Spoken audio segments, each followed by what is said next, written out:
ছিলেন মুয়াজ্জিন ফিন নাস, আপনি মানুষদের মাঝে আজান দিন। কিতাবে লেখে ওই আজানের আওয়াজ তৎকালীন দুনিয়ায় যত লোক ছিল এবং কিয়ামত পর্যন্ত যত লোক দুনিয়ায় আসবে, রূহের জগতে যত লোক ছিল, সবার কাছে আল্লাহ পাক পৌঁছে দিয়েছিলেন। আল্লাহ পাক ইচ্ছা করলে পারেন কিনা? পারেন। সেই সময়ে যারা ওই ডাকে সাড়া দিয়ে যে যে কয়বার লাব্বাইক বলছে, দুনিয়ার জীবনে তার সেই কয়বার হজ নসিব হবে। যে যে কয়বার লাব্বাইক বলছে। এই ঘটনাটা এই জন্য শোনাইলাম যে আল্লাহ পাক ইব্রাহিম আলাইহিস সালামের আওয়াজ যদি রূহের জগতে সমস্ত রূহের কানে পৌঁছাইতে পারেন, পৌঁছাই দিয়ে থাকেন, তো নবীজির আগমন সংবাদটা কি শুধু মক্কা শরীফে ছিল না সারা দুনিয়ায় ছড়াই পড়ছিল? ছড়াইছিলেন কে? কাবা শরীফ যদিও এক আল্লাহর ইবাদতের জন্য বানানো হয়েছে, কিন্তু মক্কার লোকেরা হেদায়েত ভুলে গিয়ে এই কাবা শরীফকে তারা মূর্তির ঘর বানাইছিল। কাবা শরীফের ভিতরে 360টা মূর্তি ছিল। কয়টা? 360। নবীজির ইন্তেকালের সময়ে সকল মূর্তিগুলো উবুড় হয়ে পড়ে গিয়েছিল। নবীজির পিতা তো বেঁচে ছিলেন না, নবীজির দাদা ছিলেন বাইতুল্লাহর খাদেম। উনি এসে দেখেন যে কাবা শরীফের একটা মূর্তিও দাঁড়ানো নাই, সব মূর্তি কি হয়ে গেছে? চুরমার হয়ে গেছে, পড়ে গেছে। এত নবীজির জন্মকালীন সময়, মক্কার কথা। আম্মা জান আমেনা রাদিয়াল্লাহু আনহা বলেন, আমার শিশু মুহাম্মদ সাল্লাল্লাহু আলাইহি ওয়াসাল্লাম আমার পেটে থাকা অবস্থায় আমি অদ্ভুত স্বপ্নগুলো দেখতাম। কিরকম অদ্ভুত স্বপ্ন? পারস্যের রাজপ্রাসাদ, তারপরে বড় বড় অট্টালিকা, আসমানের দরজা ইত্যাদি সব দেখতাম যে আমার চোখের সামনে ভাসছে।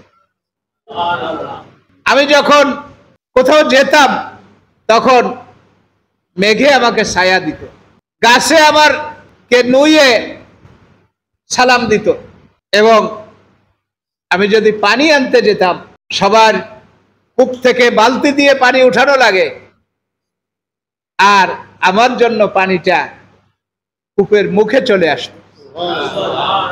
আমার সঙ্গীরা বলতো, তুমি আরেকটু অপেক্ষা করো, তাহলে আমরাও তোমার বরকতে বালতি ছাড়াই পানিটা উঠাই দিতে পারি। এসব সুসংবাদ, মুজিজা নবীজির মাতা নবীজির জন্মের আগ থেকেই দেখতেছিলেন। সর্বশেষ যেদিন নবী করিম সাল্লাল্লাহু আলাইহি ওয়াসাল্লাম জন্মগ্রহণ করলেন, সেদিন আম্মাজান আমেনা রাদিয়াল্লাহু আনহা তিনি যেন স্বপ্নেই দেখতেছিলেন।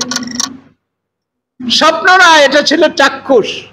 আল্লাহ পাক নবীজির সম্মানে আসমান জমিনের মাঝখানে ফরাশ বিছিয়ে দিয়েছিলেন।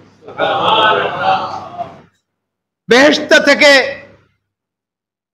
হযরতে আসিয়া, হযরতে মরিয়ম আলাইহিমা সালামকে পাঠিয়ে দিয়েছিলেন নবীজির মাতার শুশ্রূষার জন্য। আমেনা বলেন, আমার এই শ্বশুরের বংশের মেয়েদের মতো রূপ দিয়া আমার ননদ, আমার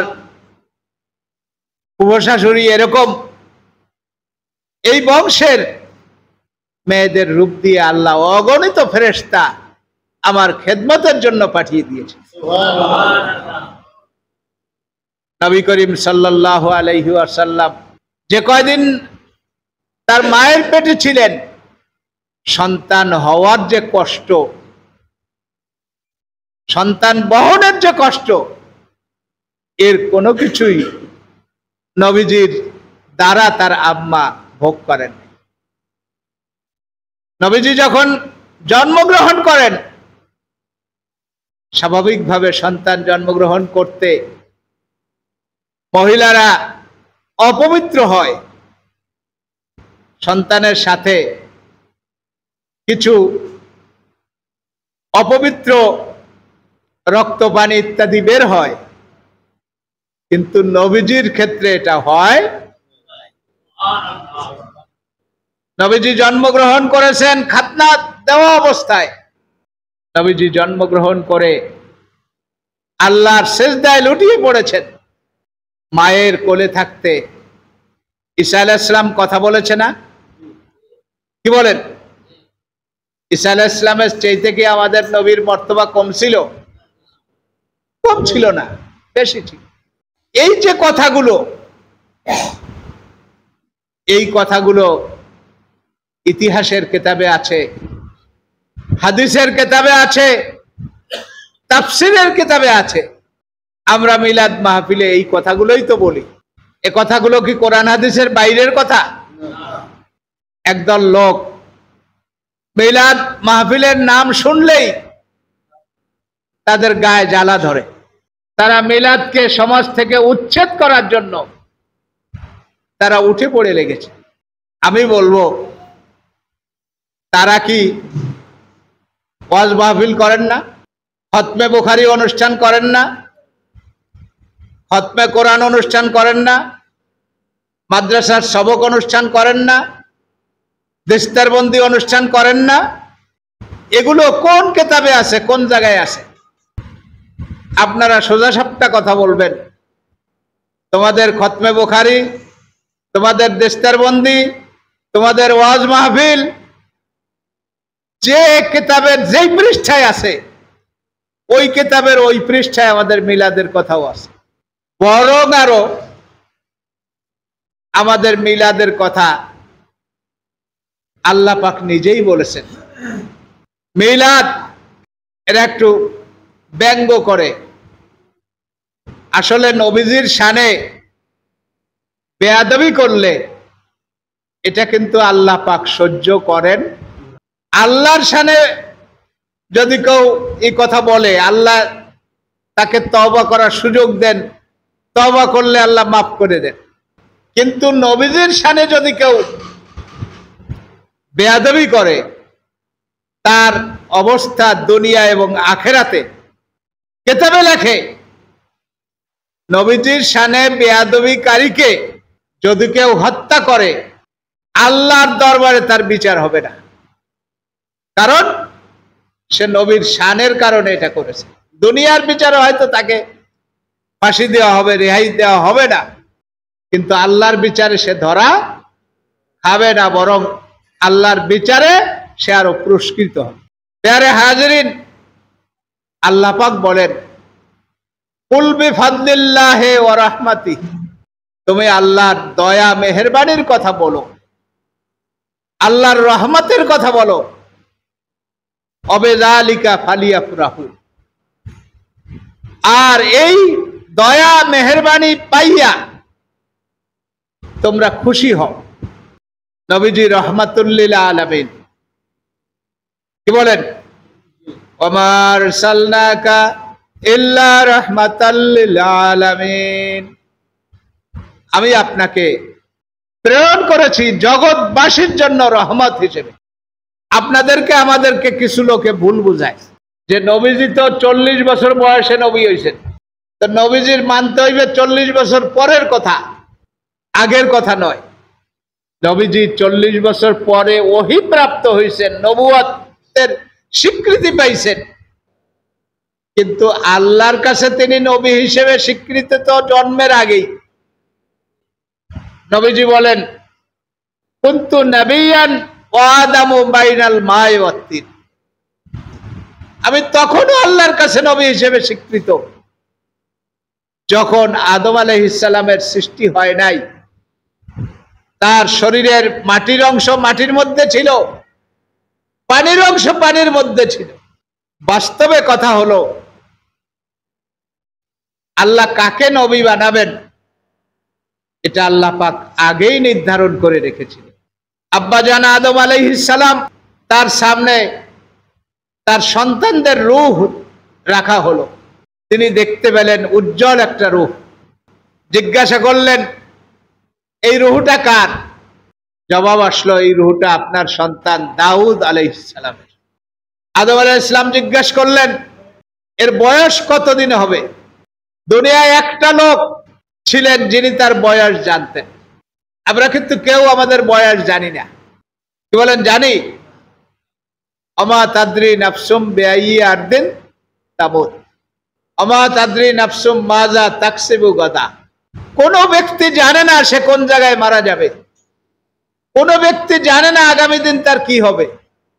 কিন্তু হযরত আদম আলাইহিস সালাম জানতেন যে আল্লাহ পাক তাকে 1000 বছর হায়াত দিয়েছেন। কত? 1000 বছর। আদম আলাইহিস সালামকে জানানো হলো, আপনার এই ছেলের বয়স আল্লাহ পাক নির্ধারণ করেছেন 40 বছর। কয় বছর? 40 বছর। বাপ মা যখন ছেলের কম বয়সের কথা শোনে তখন বাপ মার একটু খারাপ লাগে না? আমাদের সময়ও তো কয় দাদি নানিরা, আমার মাথায় যত চুল তোমারে আল্লাহ তত হায়াত দিবে, বলে না? আদম আলাইহিস সালাম বললেন, আমার তো 1000 বছর হায়াত আছে, আমি আমার এই ছেলেকে 60 বছর হায়াত দান করলাম। ঠিক 940 বছর যখন হয়ে গেল, আজরাইল আলাইহিস সালাম এসে উপস্থিত আদম আলাইহিস সালামের কাছে। আজরাইল আলাইহিস সালামকে দেখে আদম আলাইহিস সালাম বলছেন, ভাই আজরাইল, কি ব্যাপার? আসলাম আপনার কাছে, তোমার তো এখন আমার কাছে আসার কথা নয়, আমার তো আরো 60 বছর হায়াত বাকি আছে। আজরাইল আলাইহিস সালাম বললেন, আপনার কি মনে আছে যে আপনি 60 বছর হায়াত আপনার ছেলেকে দান করেছিলেন? আদম আলাইহিস সালাম বললেন, না তো মনে নাই। হাদিসে লেখছে যে আদম আলাইহিস সালামও ভুলে গেছে, এরকম তার সন্তানরাও তাদের বয়সের কথা ভুলে যাবে। বয়স যত বাড়বে দুনিয়ায় আরো বেশি দিন বাঁচবো, এই আশা তার মনের মধ্যে আরো জাগবে। বাস্তবে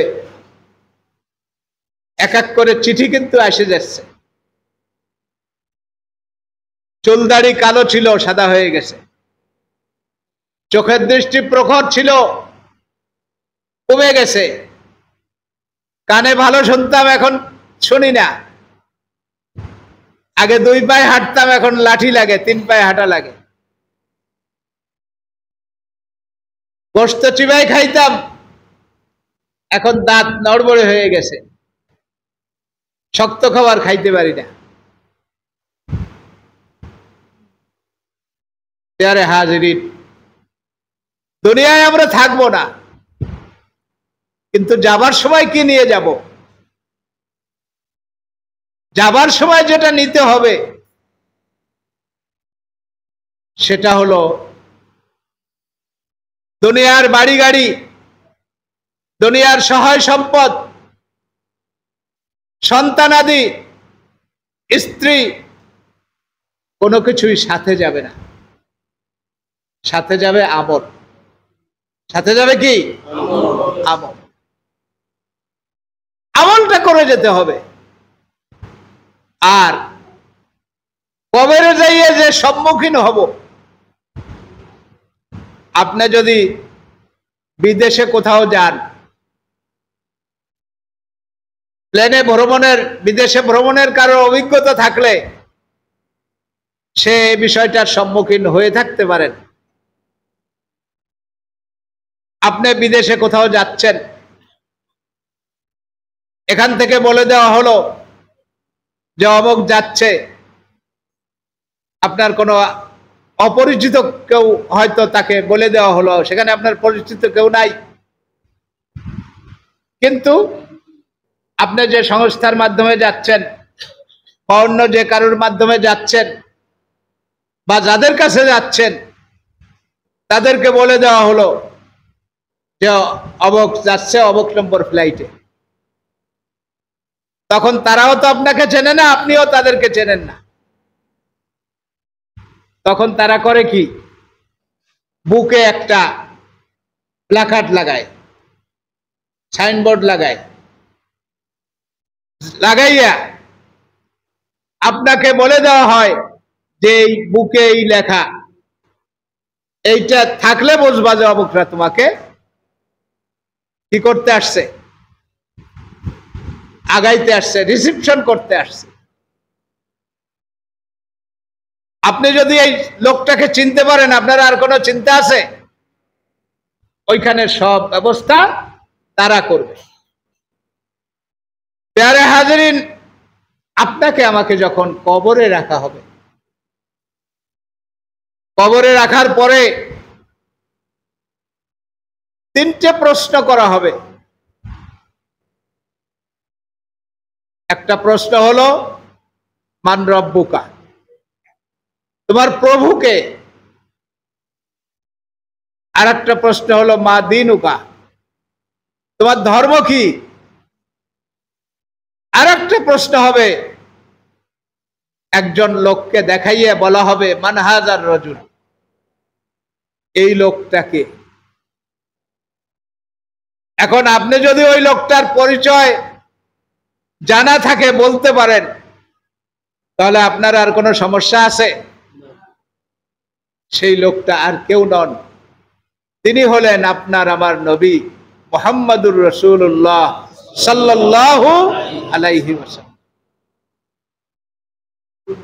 যারা নবীজির শানে বেয়াদবি করে, ওদের বেয়াদবির একটা কারণ আছে। সেই কারণটা হলো ওরা কোরআন হাদিস পড়ছে কিন্তু অনুধাবন করে নাই। ওরা মনে করে আমরা মরে গেলে আমাদের শরীর তো 4টে উপাদান দিয়ে গঠিত। কয়টা উপাদান? 4টে উপাদান। এই 4টে উপাদানের বাইরে একটা জিনিস আপনার আমার মধ্যে আছে। এই কারণে আপনার আমার বয়স 80 বছর 100 বছর হয়ে যাচ্ছে, বড় ধরনের কোনো রোগ ব্যাধি বা অ্যাক্সিডেন্টে আক্রান্ত না হইলে আপনার আমার কোনো শরীরে পচন ধরে না। ধরে নাকি? পচন ধরে না।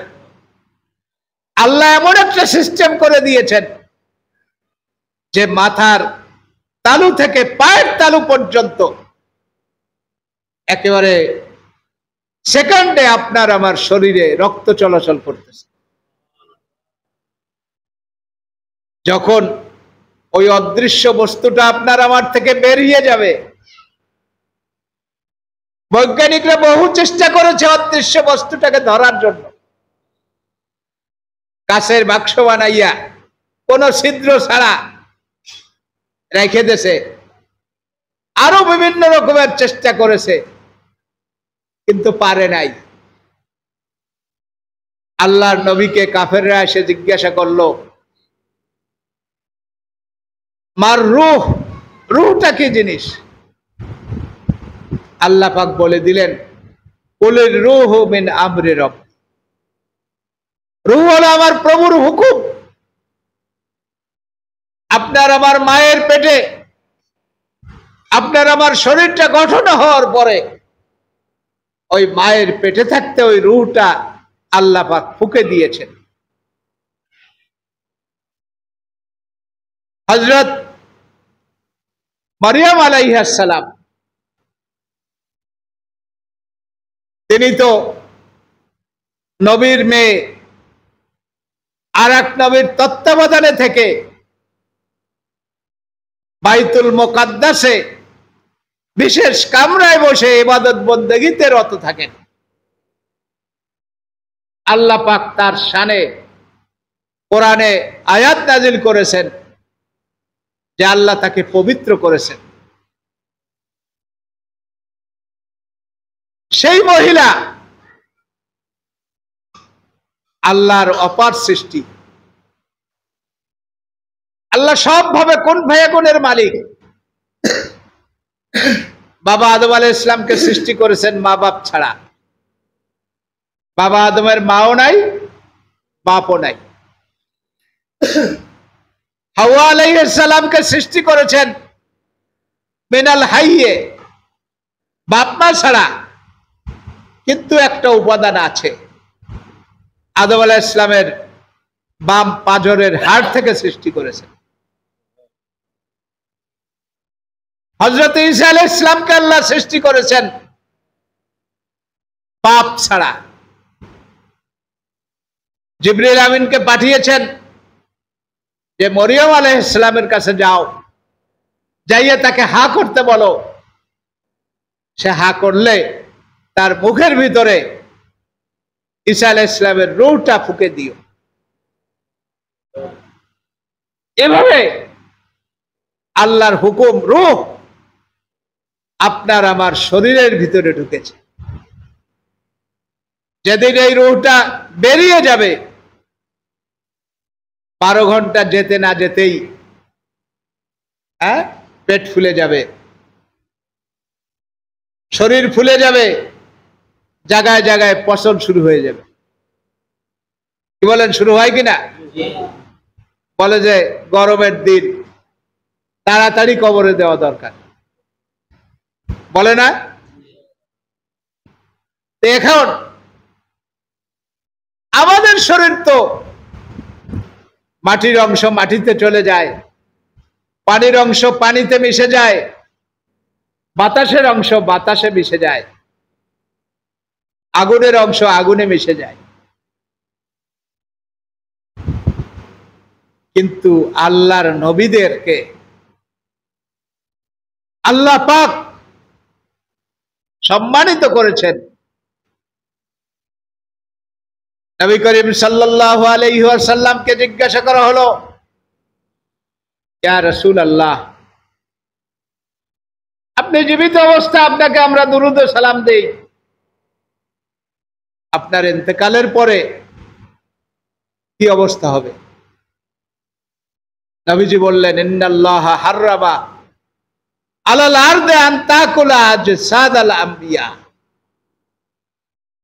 শুনে রাখো, আমি একা নই, আল্লাহ পাক যে কোনো নবীর শরীরকে খাওয়ার অধিকার থেকে জমিনকে বারণ করে দিয়েছে যে তুমি, তোমার মধ্যে থাকবে কোন নবীর রূহ, নবীর জেসেম, কিন্তু তুমি একটা অংশ খেতে পারবা না।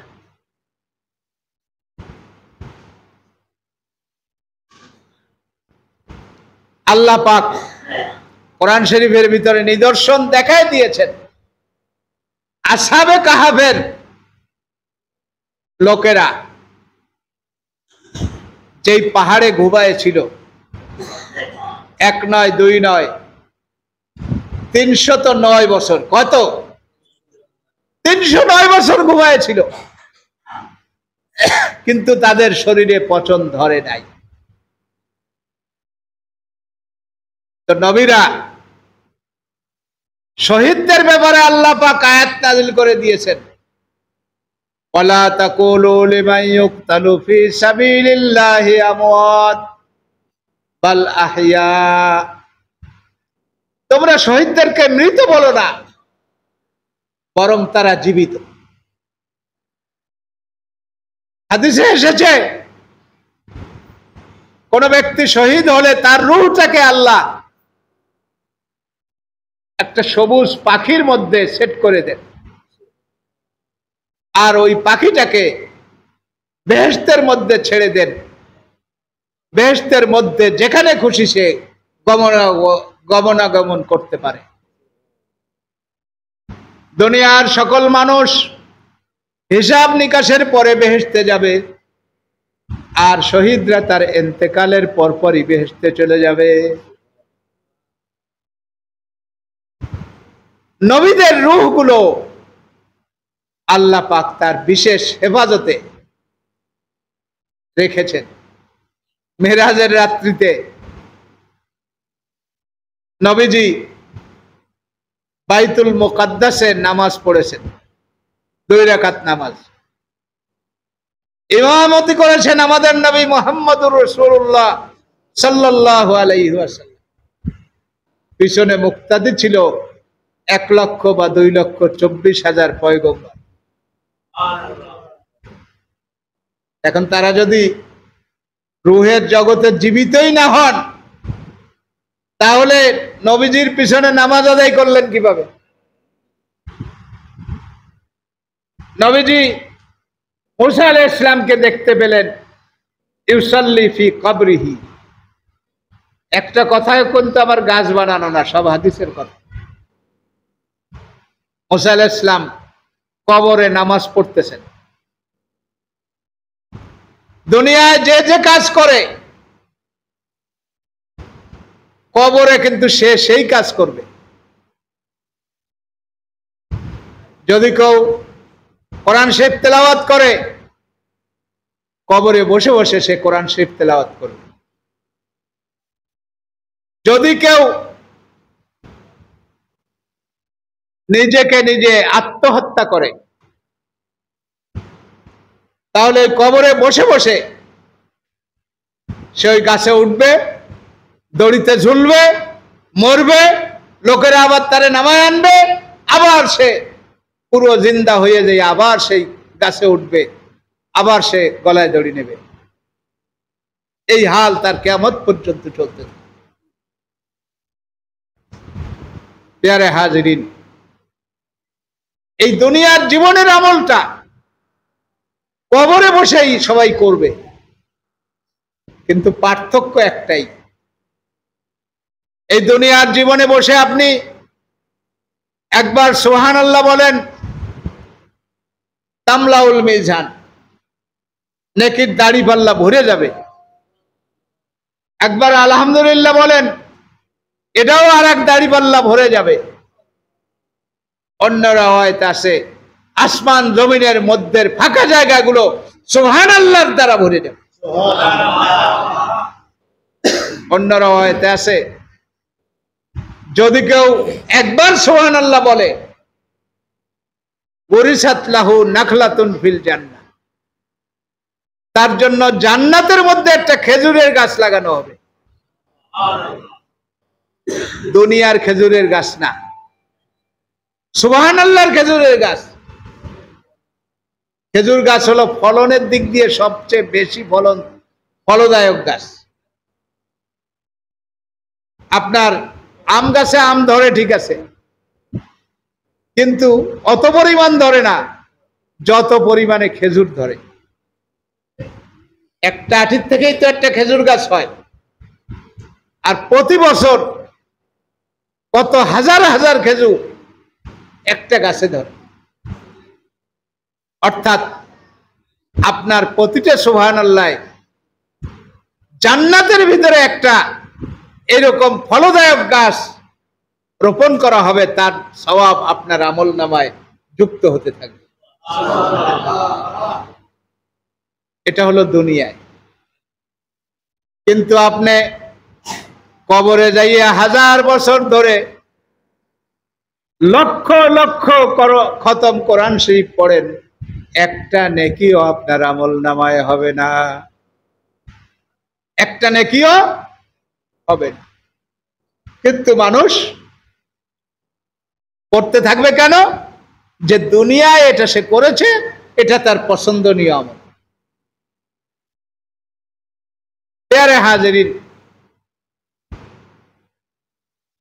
যে কথা বলছিলাম, যে ওই যে লোকেরা নবীজির শানে বেয়াদবি করার দুঃসাহস দেখায়, তারা মনে করে যে নবীজির শরীরও মাটিতে খেয়ে ফেলাইছে, হাড়গুলো মাটির সাথে মিশে গেছে।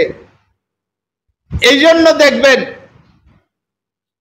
মক্কা শরীফে যাওয়ার পরে একদল আলেম নামের কলঙ্ক আমাদেরও এই দেশের কিছু স্কলার ছাত্ররা বৃত্তি নিয়ে ওই দেশে যাইয়ে ওই দেশের ওহাবি বড়ি খাইয়া তারা বলে হাজ হাজাস্তা আলান রুহ ইলা বিলাদিক, হাজি তুমি হজ করেছো, তোমার হজ হয়ে গেছে, তুমি চলে যাও তোমার দেশে। নবীজির রওজায় যাইতে দিতে চায় না। তারা বলে নবীজির রওজা জিয়ারত করা এটা হজের কোনো অঙ্গ নয়। আমরা বলি হজের অঙ্গ নয়, ঠিক আছে, কিন্তু নবীজি ঘুমায় আছেন, আরামে আছেন, বিশ্রামে আছেন, হায়াতুন নবী। আপনার আমার আমলনামা প্রত্যেক সোমবার এবং বৃহস্পতিবার, সোমবার এবং বৃহস্পতিবার নবীজির কাছে পৌঁছাইয়া আল্লাহর দরবারে উঠানো হয়। এই জন্য নবীজি বলেন যে তোমরা সোমবার আর বৃহস্পতিবার রোজা রাখো। আল্লাহর নবী উম্মতের মধ্যে উপর কত মেহেরবান, কত দয়ালু, আল্লাহ পাক তার বান্দাদের উপরে কত মেহেরবান, কত দয়ালু। আমরা কি সারাদিন নামাজ পড়ি? কি বলেন, সারাদিন নামাজ পড়ি? সারাদিন নামাজ পড়ি না। আল্লাহ পাক প্রত্যেক দিন আপনার আমার খেদমতের জন্য দুনিয়ায় একদল ফেরেশতা পাঠান, দুনিয়ায় একদল ফেরেশতা পাঠান। রাতের ফেরেশতাদেরকে পাঠান আসরের নামাজের সময়। কোন সময়? আসরের নামাজের সময়। আর দিনের ফেরেশতাদেরকে পাঠান ফজরের নামাজের সময়। রাতের ফেরেশতারা এসে দেখে যে সবাই আসরের নামাজে জামাতে দণ্ডায়মান। দিনের ফেরেশতারা জমিনে নেমে দেখে বান্দারা সবাই মসজিদে ফজরের নামাজে দণ্ডায়মান। আল্লাহ পাক বান্দাদের সারা দিনের ব্যাপারে জিজ্ঞাসা করেন না। আল্লাহ পাক জিজ্ঞাসা করেন, ও আমার ফেরেশতারা, তোমরা যখন দুনিয়ায় গেছিলে আমার বান্দাদের কেমন পাইছো? আপনার ছেলে যদি তার নানি বাড়ি যায়, বেড়ায় ছেড়ায় আসার পরে মায়ে জিজ্ঞেস করে, তুমি যাইয়ে তোমার নানিরে কেমন দেখছিলে, কোথায় পাইছিলে? আবার জিজ্ঞেস করে, তুমি যখন রওনা হয়ে আসো তোমার নানি কি করছিল? এই দুই সময়ের কথা বেশি করে জিজ্ঞেস করে না? আল্লাহ পাকও এরকম জিজ্ঞাসা করেন যে আমার বান্দাদেরকে তোমরা কিরকম দেখছিলে যখন গেলে। আবার জিজ্ঞেস করেন, তোমরা যখন আসলে তখন তারা কি করছিল? ফেরেশতারা বলেন, ইয়া আল্লাহ, আমরা যেও দেখছি তারা নামাজ পড়ে, আর যখন চলে আসি তখনও তারা নামাজ পড়ছিল। আল্লাহ বলেন, ফেরেশতারা তোমরা সাক্ষী থাকো, আমার বান্দারা নামাজ পড়ছে। প্যারে হাজিরিন, যে কথাটা বলছিলাম, আপনি যদি নবীজিকে হায়াতুন নবী মানেন, আপনি যদি এই হাদিসে বিশ্বাস করেন যে সোমবারে রোজা রাখবো, বৃহস্পতিবারে রোজা রাখবো, এই দুই দিন আমল নামা যাবে, আল্লাহর কাছে যাই আমল নামা পৌঁছবে যে আল্লাহর বান্দারা রোজা অবস্থায় আছে। আল্লাহর বান্দারা কি অবস্থায় আছে? রোজা অবস্থায় আছে। আসলে কি আমরা সব দিন রোজা রাখি? রোজা রাখি না। এই জন্য আপনি সারা বছর রোজা রাখার সব পেয়ে যাবেন যদি এই দুই দিন রোজা রাখেন। নবীজিকে জিজ্ঞাসা করা হলো, সুইলা রাসূলুল্লাহ সাল্লাল্লাহু আলাইহি ওয়াসাল্লাম আন সাওমিল ইসনাইন, ইয়া রাসূলুল্লাহ, আমরা সোমবারে রোজা রাখবো কিনা? নবীজি তো অন্য কোনো কারণ বলতে পারতেন, হাদিসে আছে। নবীজি বললেন, ফিহে উলিদতু, সোমবার আমি জন্মগ্রহণ করেছি, সোমবার আমি জন্মগ্রহণ করেছি। তাহলে প্রতি সোমবারে কি নবীজি জন্মগ্রহণ করেন? করেন না। কিন্তু সোমবার আসলেই নবীজির জন্মের শুকরিয়া স্বরূপ রোজা রাখা মুস্তাহাব। এর একটা কারণ আছে। কামেল ক্লাসে একটা কিতাব পড়ানো হয়, এই উপমহাদেশের সকল মুহাদ্দিসদের উস্তাদ, উস্তাদুল মুহাদ্দিসিন আল্লামা শাহ ওলিউল্লাহ মুহাদ্দিস দেহলভী রহমাউল্লাহ, দেওবন্দি বলেন, জৌনপুরি বলেন, আলিয়া বলেন, বাংলাদেশে, ভারতে, পাকিস্তানে, এই ভারতীয় উপমহাদেশে, বার্মায়, শ্রীলঙ্কায় যত আলেম আছে, তাদের আলেমের উস্তাদদের একেবারে যত উস্তাদদের সনদ আছে, এই সনদটা যাইয়ে একজনের কাছে মেশে, তিনি হলেন শায়েখ ওলিউল্লাহ মুহাদ্দিস দেহলভী রহমাহুল্লাহ। উনি একখানা কিতাব লিখছেন, দর্শনের কিতাব, নাম হলো হুজ্জাতুল্লাহিল বালেগা। এই কিতাবের ভিতরে তিনি লিখছেন আসরারু আওকাতিস সালাত, নামাজের জন্য এই 5টা সময় নির্ধারণ করার কারণ কি। সেখানে তিনি লিখছেন যে এই 5 সময়ে আল্লাহর রহমত দুনিয়ার ভিতরে বিস্তৃতি লাভ করে, যে কারণে এই 5 সময়ে নামাজ পড়ার কথা বলা হয়েছে। এছাড়াও আল্লাহ পাক তার দয়া মেহেরবানি যেসব দিনগুলোতে দিয়েছেন, এই সব দিনগুলোতে যখন বছর ঘুরে ওই দিনটা আসে, সপ্তাহ ঘুরে ওই দিনটা আসে, তখনও আল্লাহ পাকের রহমত আপনার প্রসার লাভ করে। সেই নিরিখে নবীজির জন্মের দিনটা যখন আসবে 12ই রবিউল আউয়াল, ঠিক নবীজি যেদিন দুনিয়ায় এসেছিলেন, সেদিন যে আল্লাহর রহমতের ফলগু দ্বারা দুনিয়ায় এসেছিল, প্রতি 12ই রবিউল আউয়ালেও ঠিক ওই রকম আল্লাহর রহমত দুনিয়ার মধ্যে বর্ষণ হতে থাকে। এজন্য এই দিনটাকে আমরা বিশেষভাবে পালন করে থাকি। আমরা এই দিনটাকে পালনের জন্য খাস করি না, যে কোনো সময়, যেহেতু নবীর শানে দুরূদ পড়া, জীবনে একবার দুরূদ পড়া ওয়াজিব। জীবনে একবার দুরূদ পড়া কি ওয়াজিব। এক মজলিসে নবীজির নাম যতবার উচ্চারণ হবে, তার মধ্যে প্রথমবার নবীজির নামে সাল্লাল্লাহু আলাইহি ওয়াসাল্লাম বলা ওয়াজিব, এরপরে মুস্তাহাব। নবীজির নাম শুনে যে দুরূদ পড়ে না, নবীজি তাকে সবচেয়ে বড় বখিল বলেছেন। আর নবীজির শানে দুরূদ পড়লে মান সাল্লা আলাইয়া মাররাতান সাল্লাল্লাহু আলাইহি আশরাত, যে ব্যক্তি আমার উপরে দুরূদ পড়ে, আমি তার প্রতি, আল্লাহ বলেন, আল্লাহ তার প্রতি 10টা রহমত নাযিল করে। কয়টা? 1-এ 10।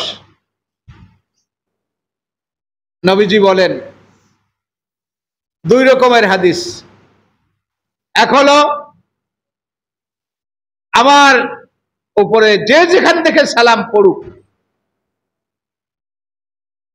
দুরূদ পড়ুক, আল্লাহর ফেরেশতারা আমার কাছে এনে বলে, অমুক দেশের, অমুক এলাকার, অমুকের ছেলে অমুক আপনার উপরে দুরূদ পড়েছে, এই দুরূদ আপনি গ্রহণ করেন। আপনি বলতে পারেন, কোটি কোটি মানুষ একসাথে দুরূদ পড়ে, নবীজি কি করে একসাথে শোনে আর জবাব দেয়? আজকাল বুঝতে বেশি কঠিন না। আপনার যদি একটা অ্যান্ড্রয়েড মোবাইল সেট থাকে, এখন একটা অ্যাপস আছে, যে অ্যাপসটা আপনার ডাউনলোড করা থাকলে আপনি তাকে যে প্রশ্ন করবেন সেই প্রশ্নের জবাব সে তৎক্ষণাৎ দেবে। যতজন ডাউনলোড করা আছে ততজনকে সাথে সাথে জবাব দিচ্ছে। এমনকি যদি বলেন যে এই বিষয়ে আমার একটা কিছু লিখে দাও, তাও সে তৎক্ষণাৎ লিখে দেবে। মানুষের ব্রেন দিয়ে যদি এইটুকু হয়, আল্লাহর নবীর জন্য এই শক্তিটুকু কি কম না বেশি? এই শক্তিটুকু আল্লাহর নবীর জন্য কম? আল্লাহর নবীর এর চেয়ে বেশি আছে। কি বলেন? তো আল্লাহর নবী, অন্য হাদিসে আসছে যে যেখান থেকেই সালাম দেওয়া হোক, হ্যাঁ, একটা ছোট্ট ডিভাইস আমেরিকার থেকে বলে আসসালামু আলাইকুম, এখানে বসে শোনেন না? লাউড দিলে সবাই শুনতে পাই। তা আপনার আমার সালাম নবীজি নিজ কর্ণে রওজায় বসে শুনতে পারবেন কি পারবেন না? একটু শুধু মাইন্ডের ব্যবধান। আল্লাহর নবীর শান আর সাধারণ মানুষের শান এক নয়। অন্যরা আবার আমাদেরকে ভুল বুঝায় যে নবীজির এত সম্মান কইলে এটা নাকি আল্লাহর সম্মানের সাথে সাংঘর্ষিক হয়ে যায়। কারণ আল্লাহ হাজের নাজের, আল্লাহ সব দেখে না? সব জায়গায় আল্লাহ আছে না? অন্যরা বলে যে নবীজিও যদি সব জায়গায় থাকে তাহলে আল্লাহর সাথে শরীক হয়ে যায়। বলেন না নাউজুবিল্লাহ? নবীজি সব জায়গায় থাকা লাগবে না। হাদিসে এসেছে, আমরা তো আজানের পরে আল্লাহুম্মা রাব্বা হাযিহিদ দাওয়াতিত তাম্মাতি এই দোয়াটা পড়ি, কিন্তু হাদিসে এসেছে আগে দুরূদ শরীফ পড়তে হইবে, তারপরে দোয়া পড়তে হইবে। আপনার বাড়িতে আপনার স্ত্রী ছেলে পেলে আসে, বাড়িতে ঢোকার আগে আপনি সালাম দিবেন, আসসালামু আলাইকুম। বাড়িতে কেউ নাই, তারপরে আপনি সালাম দিয়ে ঢুকবেন কেন? এই সালামটুকু আপনার আমার নবীর কাছে দিয়ে পড়বে। প্যারে হাজিরিন, মাইন্ডের একটু প্রসারতা লাগবে। আমি একটা কথা বলেই আমার আলোচনার ইতি টানবো। আমরা সবাই মুসলমান, মুসলমান কিনা? মুসলমান হইতে হলে একটা কালেমা পড়া লাগে।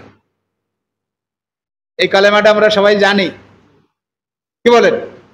লা ইলাহা ইল্লাল্লাহু মুহাম্মাদুর রাসূলুল্লাহ, তাই না? এই কালেমার ভিতরে দুইটা বাক্য। কয়টা বাক্য? ওরা এখন এই কালেমা নিয়েও লাগছে, কয় এই কালেমা ঠিক না। কালেমা হইবে লা ইলাহা ইল্লাল্লাহ ওয়া আন্না মুহাম্মাদার রাসূলুল্লাহ। কিন্তু আমি আপনাদেরকে জিজ্ঞাসা করি, হাদিসের মধ্যে যদি এই কালেমা এইভাবে লেখা থাকে, আমাদের বলতে কোনো অসুবিধা আছে? বলতে কোনো অসুবিধা? একটা ঘটনা বলবো। আল্লাহ পাক আদম আলাইহিস সালামকে সৃষ্টি করলেন।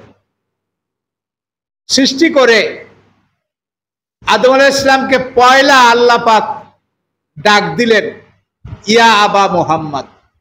কি বলে? ইয়া আবা মুহাম্মদ, হে আবু মুহাম্মদ, হে মুহাম্মাদের বাপ।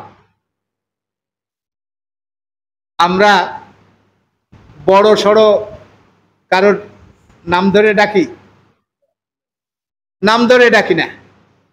যদি ছেলে পেলে থাকে তার নাম ধরে ডাকি, অমুকের বাপ বাড়ি আসো, তাই বলি না? আল্লাহ পাক আদম আলাইহিস সালামকে ডাকলেন ইয়া আবা মুহাম্মদ। আদম আলাইহিস সালাম বললেন ইয়া আল্লাহ, আপনি আমাকে আবু মুহাম্মদ বললেন, মুহাম্মদকে আল্লাহ পাক বললেন উনজুর ইলা আরশি, আমার আরশের দিকে তাকাও। আরশের খুঁটিতে লেখা লা ইলাহা ইল্লাল্লাহু মুহাম্মাদুর রাসূলুল্লাহ। বাবা আদম আলাইহিস সালাম দুনিয়ায় এসে তিনি, অনেকে বলে ওয়াজের খাতিরে বলে গোনার জন্য মাপ চাইছেন, কিন্তু আসলে নবীদের কিন্তু কোনো গোনা নাই। নবীদের কি নাই? গোনা নাই।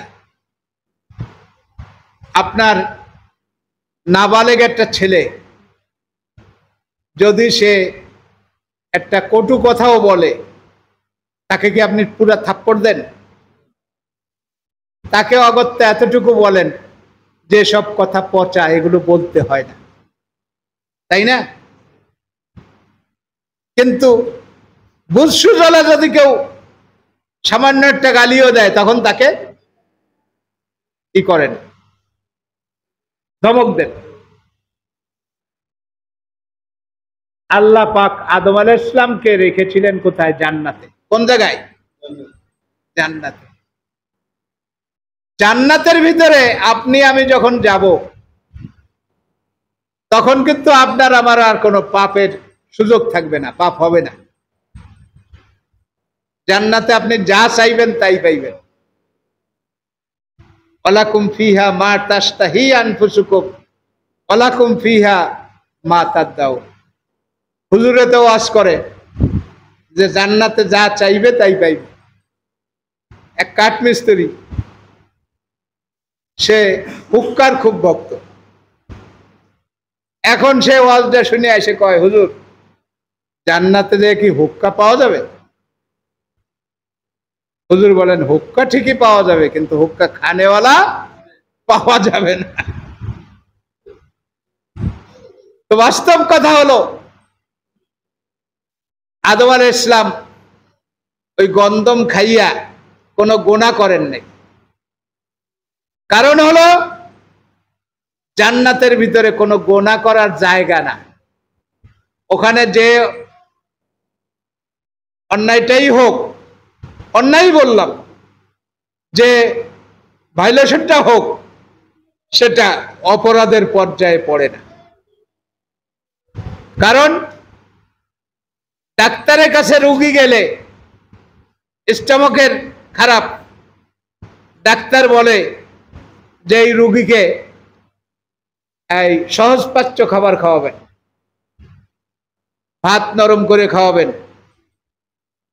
এই যেগুলো মাছ গোশত খাবে না, এমনি ওই তরল জাতীয় খাদ্য খাওয়াবেন। আস্তে আস্তে যখন রোগী সুস্থ হয়ে যায়, তখন কি আবার ডাক্তারের কাছে যাইয়া অনুমতি নিয়ে আসে যে এখন এর ভাত খাওয়ানো যাবে, এখন রুটি খাওয়ানো যাবে? আর যায় না, সুস্থ হয়ে গেছে, এখন স্বাভাবিক খাবার খাওয়াইতে থাকে। আদম আলাইহিস সালামকে আল্লাহ পাক বলেছিলেন লা তাকরাবা হাযিহিস শাজারা, এই গাছের কাছে যাইও না। লা তাকুল মিন হাযিহিস শাজারা বলেন নাই, এই গাছের থেকে খাইও না বলেন নাই, গাছের কাছে যাইও না বলেন বলছেন। উনি তো গাছের কাছে যান নাই। আম্মা জান হাওয়া আলাইহিস সালাম গিয়েছিলেন, তিনি ফল ছিঁড়ে নিয়ে আইছিলেন, উনি খাইছেন। খানও নাই, খাইতে যাইয়ে যখনই মনে পড়ছে যে খাইয়ে ফেলি, তখনই এখানে চাপে ধরছেন। এই যে এই জায়গাটা এখনো কি আমাদের প্রত্যেকের গলায় উঁচু আছে না? ওই বাবা আদম আলাইহিস সালামের চাপে ধরার কারণ। প্যারে হাজিরিন, এই আদম আলাইহিস সালাম গুনাহ ছিল না, তারপরও আল্লাহর যে যত নিকটের, তার তত বেশি লজ্জা, তত বেশি ভয়, তত বেশি মানে কোনো অন্যায় হয়ে গেলে অনুশোচনা। বাবা আদম আলাইহিস সালামের ঠিক তাই অনুশোচনা। 350 বছর কাঁদলেন, অবশেষে মনে উঠল যে আরশে তো একটা নাম লেখা দেখছিলাম। ঠিক আল্লাহর কাছে দোয়া করলেন, ইয়া আল্লাহ, আপনার আরশে যে নাম লিখে দেখেছিলাম, বেহাক্কে মুহাম্মাদিন ইগফির, আপনার সেই প্রিয় নামটির ওসিলায় আমাকে মাফ করে দিন। আল্লাহ বলেন, তুমি এই নামটা চিনলে কিভাবে? তখন আদম আলাইহিস সালাম বলেন যে আমি যখন আরশের দিকে চেয়েছিলাম তখন এই নামটা লেখা দেখেছিলাম, আর আমি মনে করেছি আল্লাহ আপনার প্রিয় নাম ছাড়া আপনার নামের সাথে আর কোন নাম আপনি যুক্ত করেন নাই, সুতরাং এই নামটা আপনার প্রিয়। তো সাথে সাথে আদম আলাইহিস সালামকে আল্লাহ পাক মাফ করে দিলেন। কার ওসিলায়? নবী মুহাম্মদুর রাসূলুল্লাহ সাল্লাল্লাহু আলাইহি ওয়াসাল্লাম। তোই আল্লাহ পাক বললেন, ইয়া আবা মুহাম্মদ, হে আবু মুহাম্মদ, আরশের দিকে তাকাও। তাকায় দেখলেন লা ইলাহা ইল্লাল্লাহু মুহাম্মাদুর রাসূলুল্লাহ। একটা দুইটা হাদিস না, 10টার উপরে হাদিসের ভিতরে এই লা ইলাহা ইল্লাল্লাহু মুহাম্মাদুর রাসূলুল্লাহ যেভাবে আমরা পড়ি এইভাবে আছে। আমরা এই 1400 বছর যাবত পড়ে আসলাম, কেউ কোনো ই করলো না, প্রশ্ন তুললো না। বর্তমানে এই ওহাবি বড়ি খাইয়া ওরা এসে কয় আমাদের কলেমা নাকি ঠিক, বলুন না নাউযুবিল্লাহ। যে ঘটনাটা আপনাদের বলতে চেয়েছিলাম, আল্লাহ পাক বললেন যে লাউলা মুহাম্মাদুন লামা খালাক, আদম যদি মুহাম্মদ না হতো সাল্লাল্লাহু আলাইহি ওয়াসাল্লাম তাহলে আমি তোমাকে সৃষ্টি করতাম না। তো মুহাম্মদ সাল্লাল্লাহু আলাইহি ওয়াসাল্লামের কারণে আল্লাহ পাক আদম আলাইহিস সালামকে সৃষ্টি করলেন। সৃষ্টি করে আদম আলাইহিস সালামের পিঠে মুহাম্মদ সাল্লাল্লাহু আলাইহি ওয়াসাল্লামের নূরটা সেট করে দিলেন। এখন ফেরেশতারা পাগল হলো নূরে মুহাম্মাদির। কিসের পাগল? নূরে মুহাম্মাদির পাগল। তারা যাইয়া আদম আলাইহিস সালামের পিছনে সারিবদ্ধ হয়ে দাঁড়াইল, সামনে আর কেউ যায় না। আদম আলাইহিস সালাম বলেন, ইয়া আল্লাহ, এ কেমন হলো? ফেরেশতারা আমার সামনে কেউ আসে না, সব আমার পিছনে। আল্লাহ পাক বললেন, ঠিক আছে, নূরে মুহাম্মাদিকে তোমার পেশানিতে এনে দিলাম। কোথায়? কপালে। এখন ফেরেশতারা সবাই সামনে। আদম আলাইহিস সালাম বললেন, ইয়া আল্লাহ, নূরে মুহাম্মাদি সবাই দেখে, আমি তো দেখতে পাই না। আল্লাহ পাক তখন নূরে মুহাম্মাদিকে এনে দিলেন এই শাহাদাত আঙ্গুলিতে। কোন আঙ্গুলিতে? আরবিতে এই আঙ্গুলটাকে বলা হয় মুসাব্বিহা। কি বলা হয়? মুসাব্বিহা। এই আঙ্গুলে যখন এই নূরে মুহাম্মাদি এনে দেওয়া হলো, ওইখানে বসে নূরে মুহাম্মাদি সুবহানাল্লাহ সুবহানাল্লাহ সুবহানাল্লাহ পড়ছে। এই কারণে এই আঙ্গুলের নাম হয়েছে মুসাব্বিহা। এবং এই কারণে যেই আমরা আশহাদু আন্না মুহাম্মাদার রাসূলুল্লাহ এই দুই কি করি? চোখে লাগে। এগুলো তারা বেদাত করতে চায়। আপনারা যারা সারসিনা শরীফের ভক্ত, আপনাদের এলাকায় সবাই মিলে তাবলিগ পত্রিকা, পরিমুকুল পত্রিকা সারসিনার থেকে বের হয়, একটা মাসিক একটা পাক্ষিক। এই দুইটা পত্রিকার এজেন্ট হবেন। এজেন্ট হইলে এই সব বিষয়গুলো বিভিন্ন সময়ে একেবারে দলিল দিয়ে, রেফারেন্স দিয়ে, কেতাবের আপনার পৃষ্ঠা নম্বর দিয়ে লিখে দেওয়া। তো যে কথা বলতেছিলাম, যে এই কথাটা বলে আমি শেষ করব। কালেমার দুইটি অংশ। কয়টা অংশ? একটা হলো তাওহীদ আর একটা হলো রিসালাত। এই কালেমা যখন আমরা পড়ি তখন কিন্তু দুইটা বাক্যে দুই রকম সম্পর্ক হয়। লা ইলাহায় সম্পর্ক হয় আল্লাহর সাথে, লা ইলাহা ইল্লাল্লাহ সম্পর্ক হয় কার সাথে? আল্লাহর সাথে। এখানে আল্লাহকে আমরা স্বীকার করি মাবুদ হিসেবে, আর আমরা স্বীকৃত হই আল্লাহর বান্দা হিসেবে। আর দ্বিতীয় বাক্যে মুহাম্মাদুর রাসূলুল্লাহ সম্পর্ক হয় নবীজির সাথে। সম্পর্ক হয় কি? নবীজির সাথে। নবীজির সাথে সম্পর্ক হয় তিনি আল্লাহর রসুল, তিনি আল্লাহর রসুল, আর আমরা নবীর উম্মত। আমরা কি? নবীর উম্মত। এখন এই দুইটি কথা মুখে বলার সাথে এই দুই ধরনের সম্পর্ক হয়। এই দুই ধরনের সম্পর্কের দ্বারা দুই ধরনের জিনিস দেওয়া নেওয়া হয়। দুই ধরনের জিনিস দেওয়া নেওয়া হয়। আমাদের জাগতিক নিয়মে আমরা বিবাহ শাদী করি। বিবাহ শাদীতে একজন পুরুষ একজন মহিলা ইজাব কবুলের মাধ্যমে, আগে ছিল অপরিচিত, অনাত্মীয়, আত্মীয়র মধ্যে বিয়ে হয়, একেবারে রক্তের আত্মীয়, যে রক্ত ভাই বোন, বিয়ে হয়? বিয়ে হয় না। রক্তের মধ্যে হইল দূরবর্তী রক্ত। এটা সত্যিকার সেইভাবে আত্মীয়তা না। বিবাহ হইতে হলে অনাত্মীয়তা, দূরের হওয়া, অপরিচিত হওয়া,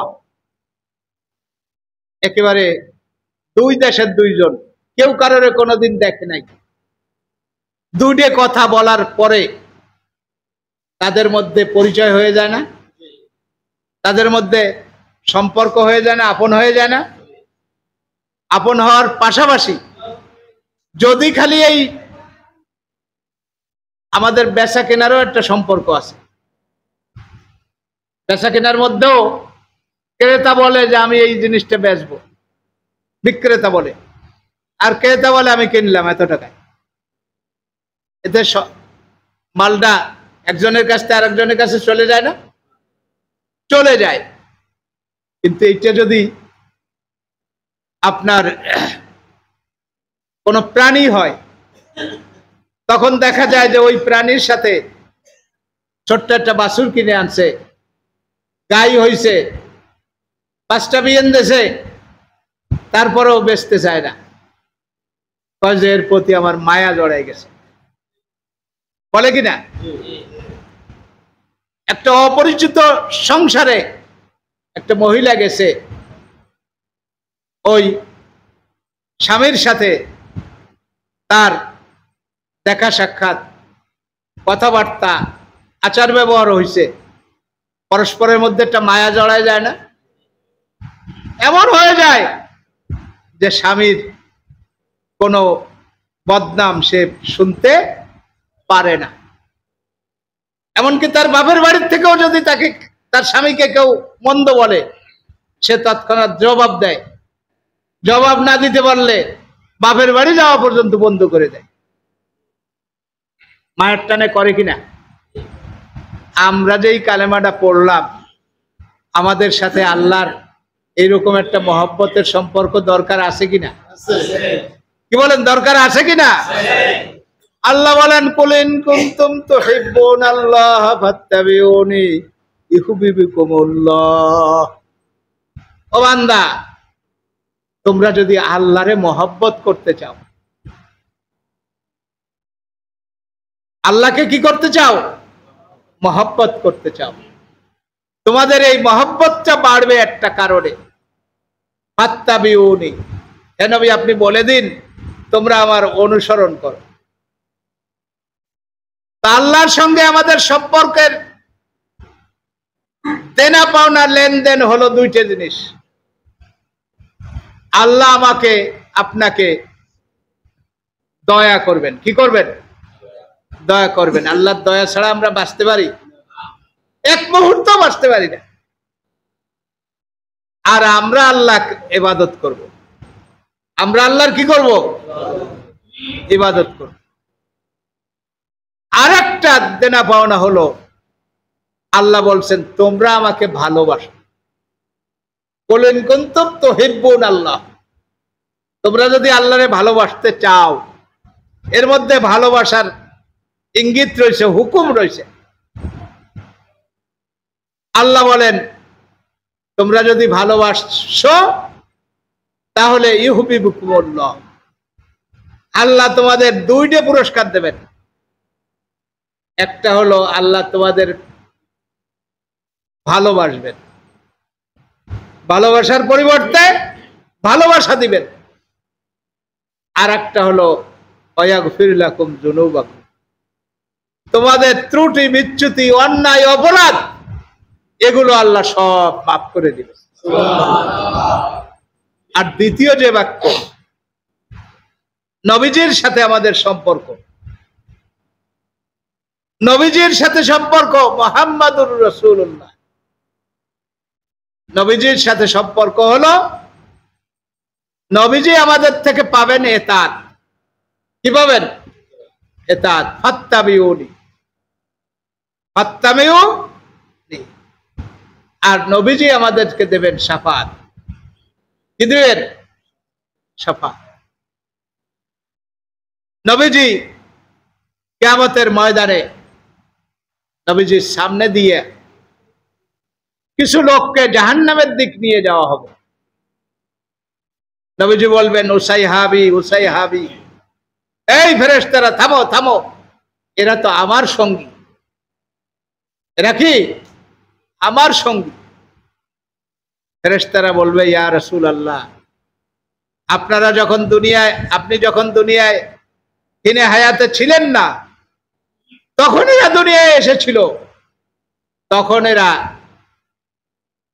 আপনার নিয়ম নীতি অনুসারে চলে নাই, ইত্তেবা করে নাই। নবীজি বলবেন সোহকান সোহকান লেমান গাইয়ারা বাদি, দূর হও দূর হও, যারা আবার পরে আমার এই দিনটাকে পাল্টে দিয়েছে। সুতরাং আমরা নবীজিকে দেব এতাত, ইত্তেবা, আর নবীজি আমাদের দেবেন কি? শাফাত। আর দুনিয়ার জীবনে আপনার আমার আমলগুলো কবুল হওয়ার জন্য আল্লাহর কাছে সুপারিশ করবে। কারণ নবীজির কাছে পৌঁছাইয়া আপনি তো ইচ্ছা করলেই রাষ্ট্রপতির কাছে, প্রধানমন্ত্রীর কাছে আবেদন দিতে পারেন না, স্থানীয় এমপির ডিও লিটার লাগে। তো নবীজির কাছে, আল্লাহর কাছে আপনার আমার আমল যাওয়ার ডিও লিটার হলো মুহাম্মাদুর রাসূলুল্লাহ সাল্লাল্লাহু আলাইহি ওয়াসাল্লাম। আরেকটা পাওনা দেনা হলো নবীজিকে মহব্বত করতে হবে। কি করতে হবে? মহব্বত করতে হবে। অনেকে ওই একটা আয়াত দিয়ে হয়তো আল্লাহরে মহব্বত করতে কইছে, নবীজিকে তো মহব্বত করতে বলা হয়নি।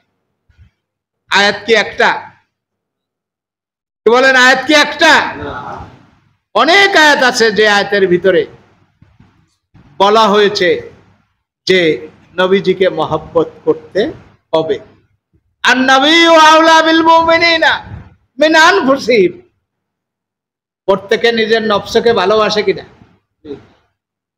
আল্লাহ বলেন নবী হলো প্রত্যেকের কাছে তার নফসের চাইতেও নিকটতম, নফসের চাইতেও প্রিয়, নফসের চাইতেও ভালোবাসে। হাদিসে রাসূল পাক সাল্লাল্লাহু আলাইহি ওয়াসাল্লাম বলেছেন লা ইউমিনু আহাদুকুম হাত্তা আকুনা আহাব্বা ইলাইহি মে ওয়ালিদিহি ওয়া ওয়ালাদিহি ওয়ান নাসি আজমাইন, তোমার পিতামাতা সবকিছু, এমনকি তোমার জানের চাইতেও তুমি যদি আমাকে মহব্বত না করতে পারো তাহলে তুমি পূর্ণ মুমিন হতে পারবে না। সুতরাং এই কালেমা যেমন আল্লাহর সাথে আব্দ মাহবুদের সম্পর্ক সৃষ্টির কালেমা, রসুলের সাথে রিসালাত এবং উম্মতের সম্পর্ক সৃষ্টির কালেমা, পাশাপাশি এটা আল্লাহর সাথে রসুলের সাথে মহব্বত সৃষ্টির কালেমা। আর এই মহব্বত সৃষ্টি যদি হয় তাহলে কিন্তু আর কোনো হিসাব নিকাশ, আল্লাহর প্রিয় হতে পারলে কোনো হিসাব নিকাশ লাগবে না, নবীজির প্রিয় হতে পারলে আর কোনো কিছু লাগবে না, কবরে যাইয়া পরিচয় দেওয়া লাগবে না। আমাদের মরহুম সারসিনা দরবার শরীফের বাণী যিনি, প্রতিষ্ঠাতা যিনি, আল্লামা শাহ সুফি নেসারউদ্দিন আহমদ রহমাহুল্লাহ, উনি যখন ইন্তেকাল করে গেলেন, ওনার খলিফাদের মধ্যে অনেক খলিফা ছিল যাদের কাশফুল কুবুরের হালাত জানার তাদের যোগ্যতা ছিল। ওনারা মোরাকাবায় বসে গেলেন যে দেখি আমার পীরের সাথে আল্লাহর ফেরেশতারা কি আচরণ করে। একজন তার মোরাকাবার হালাতে দেখছেন আল্লামা শাহ সুফি নেসারউদ্দিন আহমদ রহমাহুল্লাহর কবরে ফেরেশতা আসছে, একটি নূরানি চেহারা জলজল করতেছে। তিনি বলতেছেন, এই ফেরেশতারা থামো, হাজা ওয়ালাদি, হাজা ওয়ালাদি, এ তো আমার সন্তান, একে আর কি জিজ্ঞেস করবা। আল্লাহর মহব্বত নিয়ে, আল্লাহর নবীর মহব্বত নিয়ে যদি কবরে যেতে পারি, আল মাউতু তোহফাতুল মুমিন, মৃত্যু হলো মুমিনের তোহফা। দুনিয়ার একটা আর ছিল, বাধা ছিল, এই বাধাটা কেটে গেছে, আর শান্তি, আর শান্তি। আমরা যেমন ঘুমাইয়ে স্বপ্নে দেখি, মৃত্যুর সময় মৃত্যু পথযাত্রী ব্যক্তি ওই রকম মনে হবে যে আমি স্বপ্নে দেখতেছি, কিন্তু আসলে তো সে মারা গেছে। তার যদি আযাব গজব হয়, আযাব হয়, শাস্তি হয়, তা সে সব কিছু টের পাবে, অনুভব করবে। আর যদি শান্তি পায় তাহলে দুনিয়ার মধ্যে স্বপ্নে দেখে যেরকম শান্তি অনুভব করে, ওটা স্বপ্ন না, ওটা চাক্ষুষ। সেই শান্তি একেবারে বিচার দিবস পর্যন্ত সে ভোগ করতে থাকবে। অবশেষে আল্লাহর রহমতে, আল্লাহ রসুলের শাফাআতে সে নাজাত পাবে।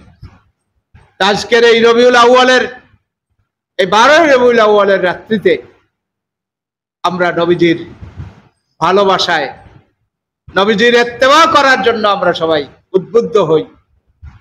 নবীজির ইত্তেবা করলে অটোমেটিক আল্লাহর ভালোবাসা পাওয়া যাবে। আপনি আপনার ছোট্ট একটা ছেলেকে বা নাতিকে কোলে করে নিয়ে একটা বাড়ির কাছে গেছেন, আপনার জ্ঞাতি গোষ্ঠী, আপনজন, আত্মীয় স্বজন,